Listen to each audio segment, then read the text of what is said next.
Les anges sont puissants en force, mais ils ne sont pas autonomes. Être autonome veut dire quoi? Ça veut dire fonctionner seul. Et quand je parle des anges, asseyez-vous bien, je parle des anges tant de lumière comme de ténèbres. Ils sont puissants, mais ils ne sont pas autonomes. Ah oui, ça aussi tu ne savais pas. On arrive à là tout à l'heure. Puissants, mais pas autonomes. C'est la raison pour laquelle peu importe ce que tu traverses, ne dis jamais c'est le diable qui a fait. Tu lui donnes une couronne qu'il ne mérite pas. Le diable ne peut rien faire sans autorisation. Donc c'est pas lui qui fait, c'est l'autorisation qui le rend capable de faire. Le diable ne fait rien sans autorisation. Il a tout détruit chez Job. Il a tout arraché à Job. Mais quand Job a ouvert sa bouche, il dit c'est l'Éternel qui a donné. C'est l'Éternel qui a repris. S'il a les yeux spirituels, il a certainement vu le diable. Il a certainement vu une œuvre qui ne mérite pas. Mais il dit c'est pas le diable qui a fait. Toi le problème, c'est que tout ce qui te touche, tu dis c'est le diable. Tu le rends capable de son incapacité.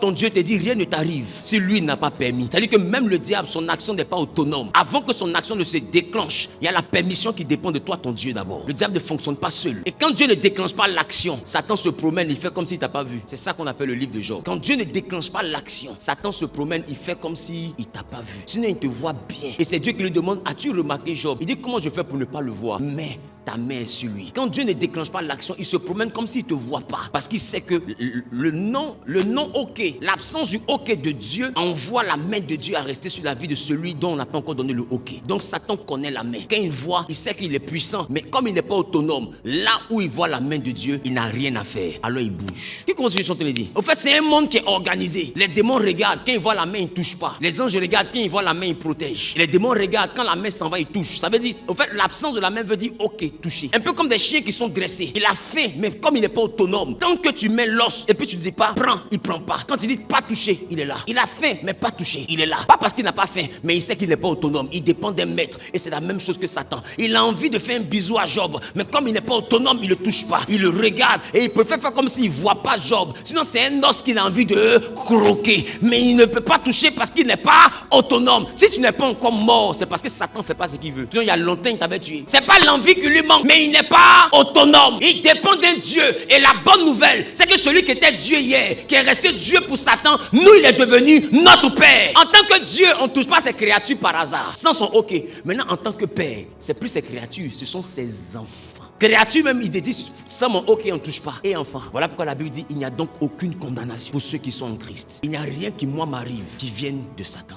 Rien. Même si c'est lui qui fait, ça ne vient pas de lui. Arrive à voir Dieu dans tout ce que tu traverses. Que ce soit bien, que ce soit mal. Voilà pourquoi la Bible dit, toutes choses concourent au bien de ceux qui aiment Dieu. Dès l'instant que tu aimes Dieu, même si ce sont les démons qui sont venus faire, comme tu sais que c'est Dieu qui permet, alors la fin de cette épreuve-là, ça sera la gloire de Dieu. Point barre. Ça va concourir à ta gloire. Donc durant cette année, arrête de donner la gloire à Satan et à son armée. Tu as mieux à faire de ta gloire. Donne-la à Dieu. Donne-la à Jésus-Christ qui est mort pour toi. Donne-la à celui qui t'a aimé jusqu'à donner sa vie au poteau de la croix. Pour qu'aujourd'hui nous puissions par son esprit ouvrir le chapitre du mysticisme christocentrique. Celui qui te rend capable de tout, celui qui te donne la grâce, celui qui te relève lorsque tu tombes, celui qui est pour toi l'étoile qui brille même le matin. Parce que le matin n'est pas éclairé dans le monde spirituel. Pas parce que le jour se lève que la lumière est arrivée. Il faut une étoile qui va éclairer tes ténèbres pour que tu puisses voir clair dans 2026. Il est important que tu comprennes, la gloire appartient à une seule entité, c'est Elohim. T'es Elohim. Ne les glorifie plus jamais. Non, les sorciers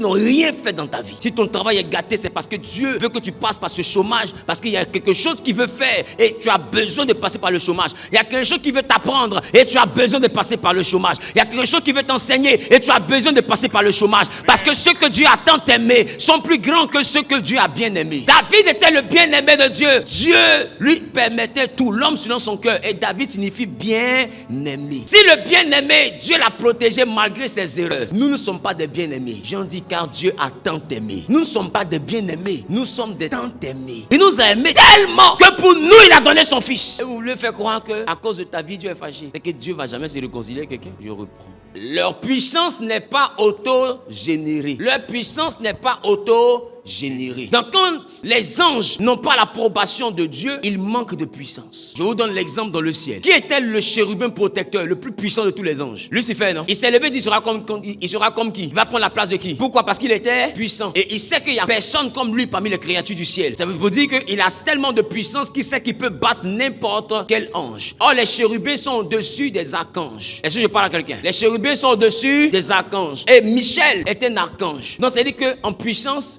puissance, il est plus faible. Il est moins équipé que Lucifer. Mais je te dis, leur puissance n'est pas autogénérée. Donc, ce n'est pas eux qui créent leur puissance. Alors, lorsque Satan était orgueilleux, il a cru que sa puissance venait de lui-même. Il s'est dit, je vais prendre ma puissance pour aller. Et quand il s'est engagé dans le combat, puisque Dieu a fait des anges, des êtres qui ne sont pas autonomes, il a commencé à manquer de puissance. Il a tellement manqué de puissance que Michael, qui était son petit frère en puissance, a commencé à monter en puissance. Parce que la puissance est donnée par celui qui rend puissant. Donc Dieu a commencé à débiter Satan en puissance et il a commencé à créditer Michael en puissance. Et Satan est étonné. Michael, dans le bras de fer, commence à pencher son bras. Il dit, je rêve ou quoi? Normalement, je suis plus fort que lui. Et il n'arrive pas à comprendre. Son orgueil l'envoie à s'entêter. Il essaie de se concentrer. Mais plus il se concentre, plus Michael devient fort. Parce que Michael est alimenté par la source intarissable. Et quand Michael l'a vaincu, Michael l'a soulevé, Michael l'a jeté. Ce n'est donc pas la capacité. La force des esprits est auto-générée par le chef des esprits. Ce qui fait David contre Goliath. Goliath est puissant, mais la force ne dépend pas, n'est pas auto-générée. Donc du coup, sans puissance, David a tué Goliath. C'est le même signe. Pour dire que si Dieu est avec vous, ce n'est plus une affaire de puissance. Puisque c'est lui qui gère la puissance. Et que la puissance ne s'auto-génère pas. Alors il vous dit, ne vous inquiétez de rien. Les Égyptiens que vous voyez, vous ne les verrez plus jamais. Ce n'est pas vous qui générez la puissance. Ils pensent que la puissance est de leur côté. Mais plus ils vont s'avancer, plus ils vont manquer de puissance. Alors Dieu ouvre la mer et il rentre avec leur puissance. Et toi tu cours avec ton impuissance. Mais ils ne savent pas que c'est ton impuissance qui est la source de ta puissance. Voilà pourquoi Paul dit, ma faiblesse est l'origine de ma force.